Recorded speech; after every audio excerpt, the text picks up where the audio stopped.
Pasión de nuestro Señor Jesucristo según San Juan.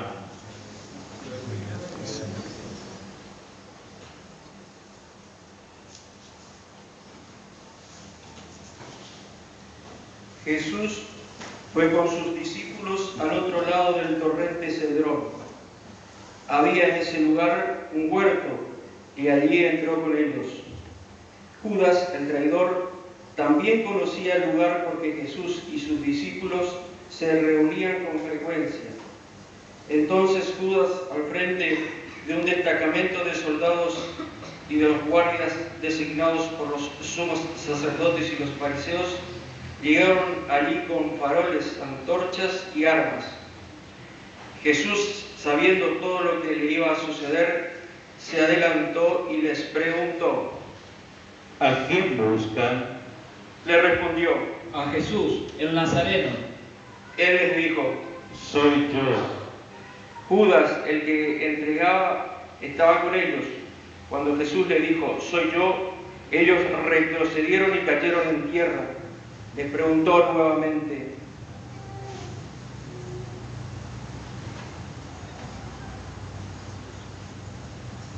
Ya les dije que soy yo. Si es a mí a quien buscan, dejen que estos se vayan.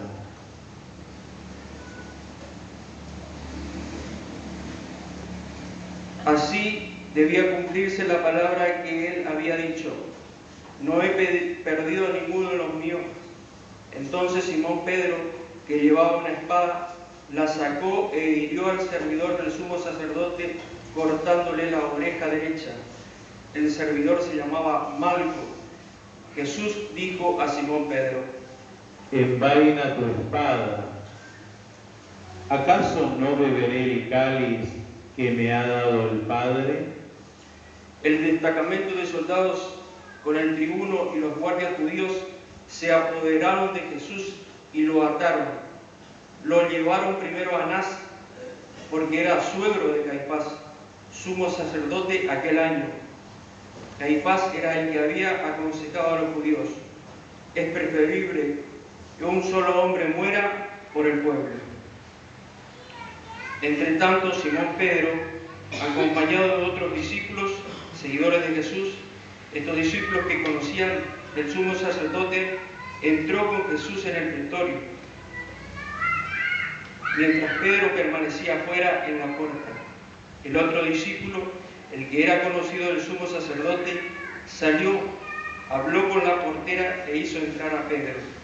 La portera dijo entonces a Pedro: ¿No eres tú también uno de los discípulos de ese hombre? Él le respondió: No lo soy. Los servidores y los guardias se calentaban junto al fuego que habían encendido porque hacía frío. Pedro también estaba con ellos, junto al fuego. El sumo sacerdote interrogó a Jesús acerca de sus discípulos y de sus enseñanzas. Jesús le respondió: He hablado abiertamente al mundo. Siempre enseñé en la sinagoga y en el templo, donde se reúnen todos los judíos, y no he dicho nada en secreto. ¿Por qué me interrogas a mí? Pregunta a los que me han oído qué les enseñé. Ellos saben bien lo que he dicho. Apenas Jesús dijo esto, uno de los guardias allí presentes le dio una bofetada diciéndole: ¿Así respondes al sumo sacerdote? Jesús le respondió: Si he hablado mal, muéstrame en qué ha sido. Pero si he hablado bien, ¿por qué me pegas? Entonces Anás lo envió atado ante el sumo sacerdote Caifás. Simón Pedro permanecía junto al fuego. Los que estaban con él le dijeron: ¿No eres tú también uno de sus discípulos? Él lo negó y dijo: No lo soy. Uno de los servidores del sumo sacerdote, pariente de aquel al que Pedro había cortado la oreja, insistió: ¿Acaso no te vi con él en la huerta? Pedro volvió a negarlo y enseguida cantó el gallo. Desde la casa de Caifás llevaron a Jesús al pretorio. Era de madrugada, pero ellos no entraron al pretorio para no contaminarse y poder así participar de la comida de Pascua. Pilato salió a donde estaban ellos y le preguntó: ¿qué acusación traen contra este hombre? Ellos le respondieron: Si no fuera un malhechor, no te lo hubiéramos entregado. Pilatos les dijo: Tómenlo y júzguenlo ustedes mismos, según la ley que tienen. Los judíos le dijeron: A nosotros no nos está permitido dar muerte a nadie. así debía cumplirse lo que había dicho Jesús cuando indicó cómo iba a morir. Pilatos volvió a entrar al pretorio, llamó a Jesús y le preguntó: ¿Eres tú el rey de los judíos? Jesús le respondió: ¿dices esto por ti mismo u otros te lo han dicho de mí? Pilato replicó: ¿Acaso yo soy judío? Tus compatriotas y los sumos sacerdotes te han puesto en mis manos. ¿Qué es lo que has hecho? Jesús respondió: Mi realeza no es de este mundo. Si mi realeza fuera de este mundo, los que están a mi servicio habrían combatido para que yo no fuera entregado a los judíos. Pero mi realeza no es de aquí. Pilatos les dijo: Entonces, ¿tú eres rey?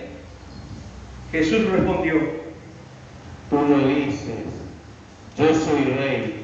Para esto he nacido y he venido al mundo, para dar testimonio de la verdad. El que es de la verdad, escucha mi voz. Pilatos le preguntó: ¿Qué es la verdad? Al decir esto, salió nuevamente a donde estaban los judíos y les dijo: Yo no encuentro en él ningún motivo para condenarlo. Y ya que ustedes tienen la costumbre de que pongan libertad a alguien en ocasión de la Pascua, ¿quieren que suelte al rey de los judíos? Ellos comenzaron a gritar diciendo: A él no, a Barrabás. Barrabás era un bandido. Entonces Pilato tomó a Jesús y lo azotó. Los soldados tejieron una corona de espinas y se la pusieron sobre la cabeza. Lo revistieron con un manto púrpura y acercándose le decían: Salud, rey de los judíos. y lo abofeteaban. Pilato volvió a salir y les dijo: Miren, lo traigo afuera para que sepan que no encuentro en él ningún motivo de condena. Jesús salió llevando la corona de espinas y el manto púrpura. Pilato les dijo: Aquí tienen al hombre. Cuando los sumos sacerdotes y los guardias lo vieron, gritaron: Crucifícalo, crucifícalo. Pilatos les dijo: Tómenlo ustedes y crucifícanlo. Yo no encuentro en él ningún motivo para condenarlo. Los judíos le respondieron: Nosotros tenemos una ley y según esa ley debe morir porque él pretende ser hijo de Dios. Al oír estas palabras, Pilatos se alarmó más todavía. Volvió a entrar al pretorio y preguntó a Jesús: ¿De dónde eres tú? Pero Jesús no respondió nada. Pilatos les dijo: ¿No quieres hablarme? ¿No sabes que tengo autoridad para soltarte y también para crucificarte? Jesús le respondió: Tú no tendrías sobre mí ninguna autoridad si esta ocasión no la hubieras recibido de lo alto. Por eso, el que me ha entregado a ti ha cometido un pecado más grave. Desde ese momento Pilatos trataba de ponerlo en libertad, pero los judíos gritaban: Si lo sueltas, no eres amigo del César, porque el que se hace rey se opone al César. Al oír esto, Pilatos sacó a Jesús afuera y lo hizo sentar sobre un estrado en el lugar llamado el Empedrado, en hebreo el Gábata. Era el día de la preparación de las Pascuas, alrededor del mediodía. Y Pilatos le dijo a los judíos: aquí tienen a su rey. Ellos vociferaban. Sácalo, sácalo, crucifícalo. Pilatos les dijo: ¿Voy a crucificar a su rey? Los sumos sacerdotes respondieron: No tenemos otro rey que el César. Entonces Pilatos lo entregó para que lo crucificaran y ellos se lo llevaron. Jesús, cargando su cruz, salió de la ciudad para dirigirse al lugar llamado del cráneo, en hebreo Gólgota. Allí lo crucificaron y con él a otros dos, uno a cada lado, y Jesús en el medio. Pilatos redactó una inscripción que decía: Jesús el Nazareno, Rey de los judíos, y la colocó sobre la cruz. Muchos judíos leyeron esta inscripción porque el lugar donde Jesús fue crucificado quedaba cerca de la ciudad y la inscripción estaba en hebreo, latín y griego. Los sumos sacerdotes de los judíos dijeron a Pilatos: no escribas el rey de los judíos, sino este ha dicho: yo soy el rey de los judíos. Pilato les respondió: lo escrito, escrito está. Después que los soldados crucificaron a Jesús, tomaron sus vestiduras y las dividieron en 4 partes, una para cada uno.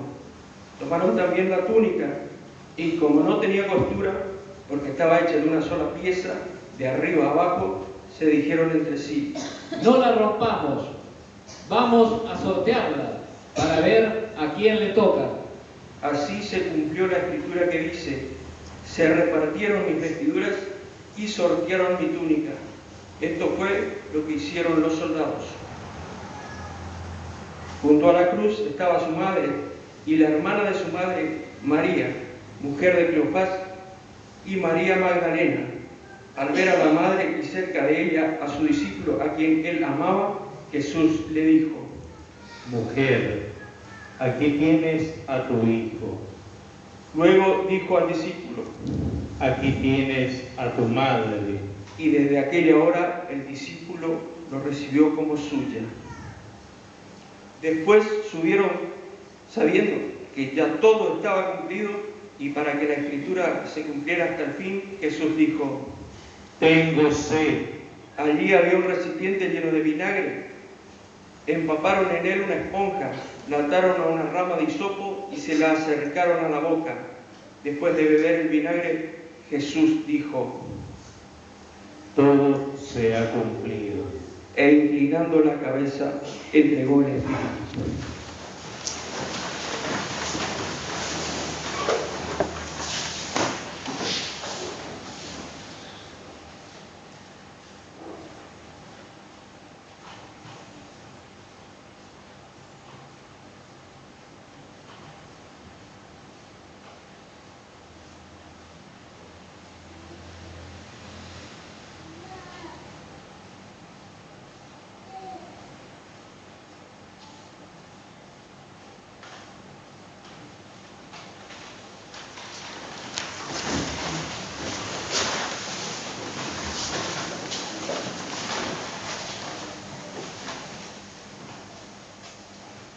Era el día de la preparación de las Pascuas.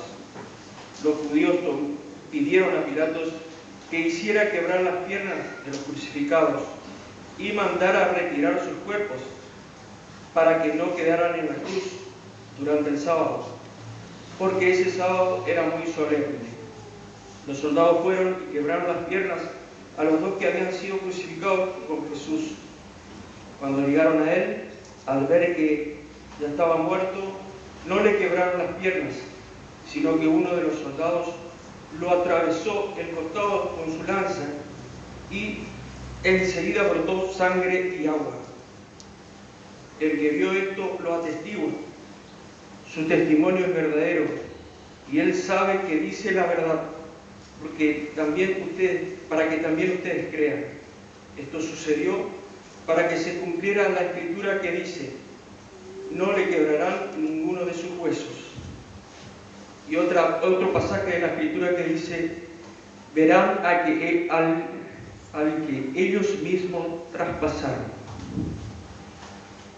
Después de esto, Jesús de Arimatea, que era discípulo de Jesús, pero secretamente por temor a los judíos, pidió autorización a Pilatos para retirar el cuerpo de Jesús. Pilatos se la concedió y él fue a retirarlo. Fue también Nicodemo, el mismo que anteriormente había ido a verlo de noche, y trajo una mezcla de mirra y aloe que pesaba unos 30 kilos. Tomaron entonces el cuerpo de Jesús y lo envolvieron con vendas, agregándole la mezcla de perfumes, según la costumbre de sepultar que tenían los judíos.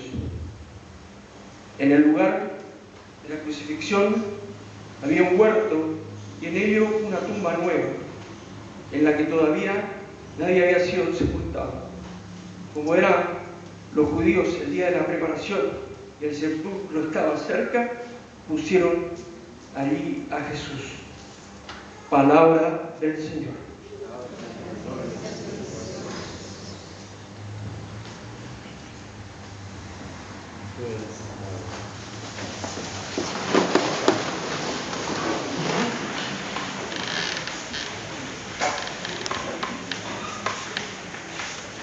Estamos celebrando el segundo día del tríodo pascual, llamada la celebración de la Pasión del Señor, que consta de la liturgia de la palabra, la cual se cierra con la oración de los fieles. Después viene la liturgia de la adoración de la cruz, el saludo a la dolorosa y la comunión eucarística, y por último la despedida.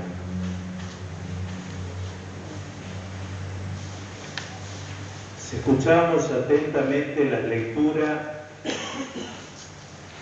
sobre todo la primera del cántico de Isaías, del siervo sufriente, hay una frase que dice: por sus heridas hemos sido sanados, por sus llagas han sido curadas nuestras rebeldías. Porque Él fue traspasado por nuestras rebeldías y triturado por nuestras iniquidades. A lo largo de nuestra vida, los seres humanos siempre tenemos etapas en que nos rebelamos, ya sean por causas objetivas o simplemente porque a veces no maduramos del todo en la fe, y entonces nos agarra cierto estado de rebeldía. Una rebeldía hasta el extremo de preguntarnos si en verdad Dios existe, si existe su justicia, si en verdad vale la pena esforzarse por ser justo, por ser fiel a Dios y poner en práctica su palabra. Esa rebeldía que a veces proviene por las circunstancias que nos toca atravesar y pasar, algunas porque nos buscamos y otras porque nos vienen de arriba. Pero esas rebeldías siempre puestas en el costado abierto del Señor son sanadas. Y aquellos castigos que violentaron su vida traen sobre la nuestra la paz. Por eso, si su rostro ha sido desfigurado, que ya no tenía aspecto humano, como dice el mismo profeta, porque lo han maltratado y humillado, esa desfiguración y maltrato del rostro y de la humanidad de Jesús es para embellecer la nuestra. En ese rostro herido y sufriente está el gozo y la paz de nuestra salvación. La lectura de la Pasión del Evangelio de Juan, que todos los viernes de la Pasión la escuchamos y que es proclamada, aparecen varios personajes. El primero que entra en escena es Judas Iscariote. Y aquí en esto voy a seguir parte de la reflexión hecha hoy por el predicador de la Casa Pontificia en la celebración de la Pasión en el Vaticano, en la Basílica Vaticana. Decía el predicador que Judas Iscariote se convirtió en traidor. Cuando fue llamado apóstol, cuando fue llamado por Jesús, no era traidor. Y ha sido incluido dentro del número de los 12. Y esto da testimonio justamente los 4 evangelios. Cuando Jesús llama a sus discípulos, entre ellos llama a Judas Iscariote. Por tanto, lo llama al seguimiento, lo llama a hacer la experiencia del discipulado, lo llama a estar con Él, a descubrir quién es Él, escuchando su palabra y viendo los signos en el lenguaje de Juan que Él realizaba, o los milagros en el lenguaje de los evangelios sinópticos. Pero también va a decir que Judas era el encargado de la bolsa común, es decir, donde los discípulos ponían el dinero. Muchos de ellos, y sabemos la escena escandalosa que hizo que Judas, cuando derramaron el perfume en la unción en Betania, lo primero que se le ocurrió a Judas era ¿por qué no se vendió ese perfume para dárselo a los pobres? Y el mismo evangelista va a decir, en realidad no era que le interesaban los pobres, sino porque era encargado de la bolsa y se quedaba con ella. Es decir, le echaba mano.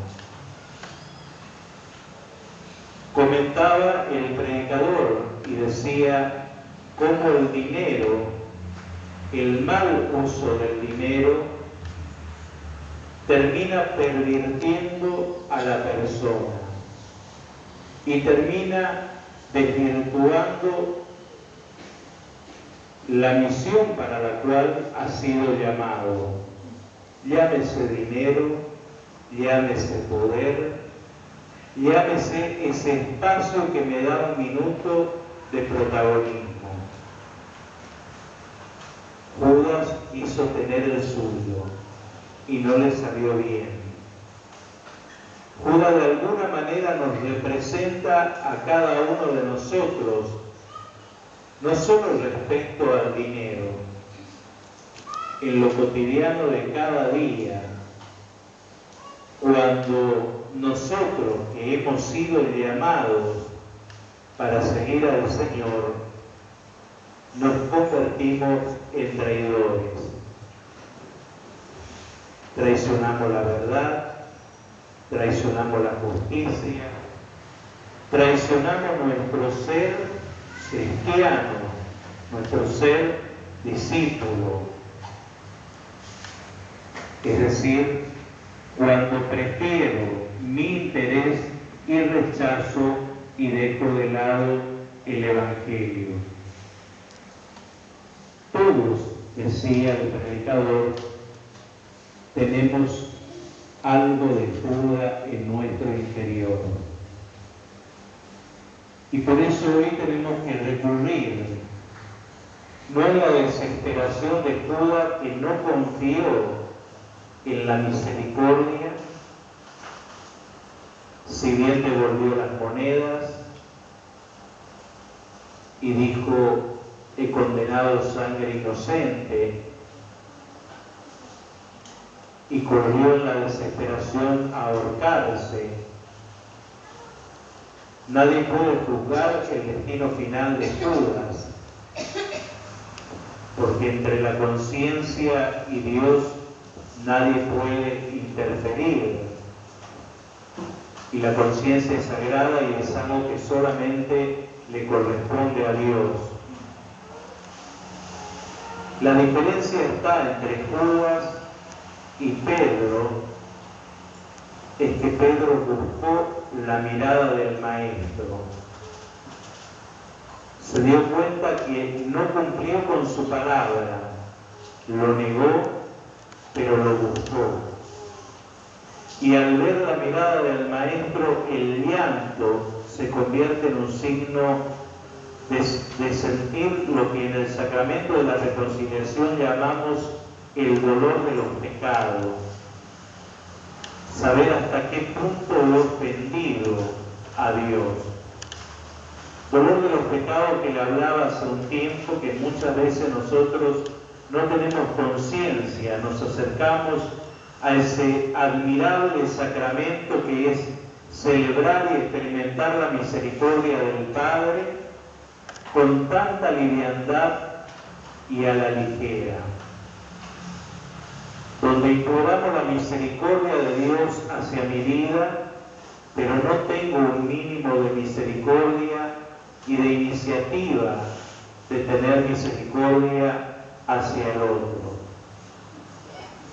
Y olvidamos tan prontamente, como muchas veces lo he repetido, que en el Padre Nuestro siempre, a veces como loro, repetimos que Dios nos perdone en la medida en que perdonamos a aquellos que nos ofenden. Solo aquel que siente el dolor en lo profundo de su corazón, el dolor del pecado, de lo que ha ofendido al hermano y de lo que ha ofendido a Dios, porque a Dios lo ofendemos en el hermano, es capaz de entrar en ese llanto como entró Pedro y experimentar la misericordia.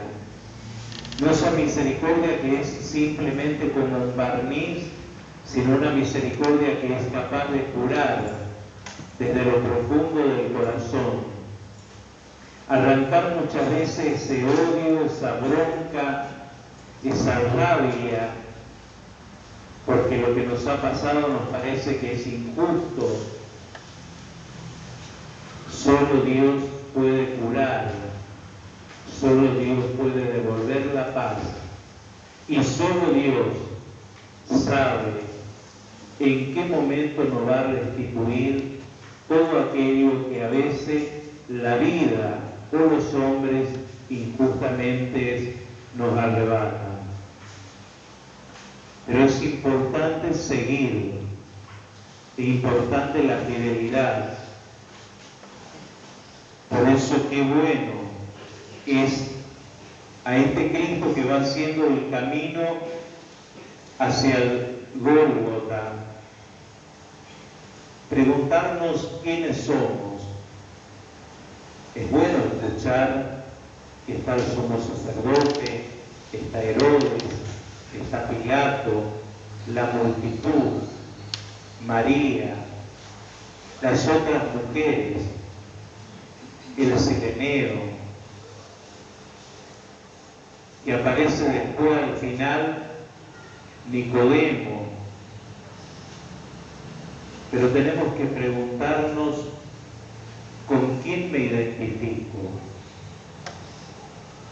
Pilato, que sabiendo la verdad se lava la mano y después dice, ¿y qué es la verdad? El mundo de hoy se pregunta eso. Cuando alguien le dice, no está en la verdad, probablemente y casi siempre le van a responder, ¿pero qué es la verdad? Porque la verdad hoy ya no se mide por el hecho objetivo, sino que la verdad se mide desde la persona. es verdad mientras a mí me conviene. Yo soy la medida de la verdad. Por eso Pilato le va a decir, ¿y qué es la verdad? No tiene conciencia de lo que es la verdad. Y así como Pilato no tiene conciencia de la verdad, también los sumos sacerdotes prefieren la muerte porque prefieren cuidar su puesto, su lugar, a costa de la mentira. Pensemos en lo cotidiano, cuando nos gusta estar instalados en un lugar y mentimos, y sabemos que estamos mintiendo, pero lo hacemos para cuidar y seguir tranquilos. Y sabemos que lo que estamos haciendo es injusto, pero lo continuamos. Por eso la pasión deja al desnudo nuestra vida, pero dejar al desnudo nuestra vida, nuestra existencia, también eso nos posibilita a que Dios nos revista con su gracia. Que nos vuelva a poner la túnica, como aparece en la parábola del hijo pródigo. Aquel que vino con los pies encallecidos, con harapiento, es aquel al quien el Padre le da la orden a los sirvientes: cámbienle la túnica, pónganle el manto de fiesta, pónganle anillo en los dedos, pónganle sandalia, y celebremos porque estaba muerto y ha vuelto a la vida.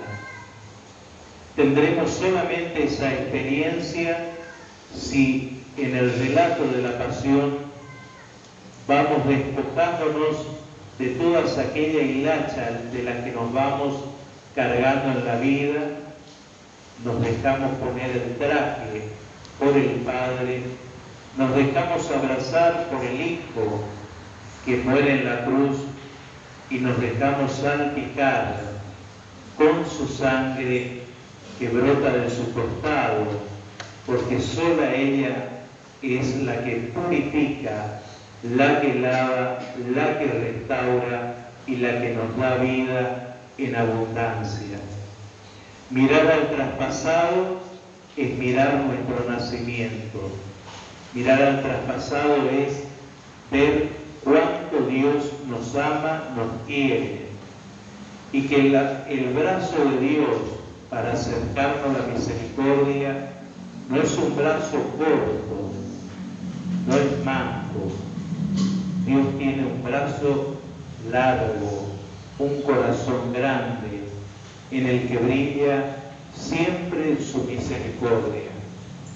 Pero depende de la libertad de cada uno de nosotros dejar que la misericordia de Dios obre en nosotros, ser misioneros de la misericordia de Dios, o simplemente seguir nuestro propio proyecto. Judas prefirió seguir su camino. Pedro se dejó alcanzar. Nosotros depende a quién queremos encarnar. Pensemos un momento y pidámosle al Señor que nos conceda la gracia de vivir profundamente y de que al contemplarnos en la cruz, además de saber cuánto nos amó el Padre, cuánto nos ama y nos quiere y cuánto vale mi vida para Él, saber que esa experiencia de la misericordia y el amor no la tenemos que hacer aisladamente, sino en la comunidad y en la comunión de los cristianos.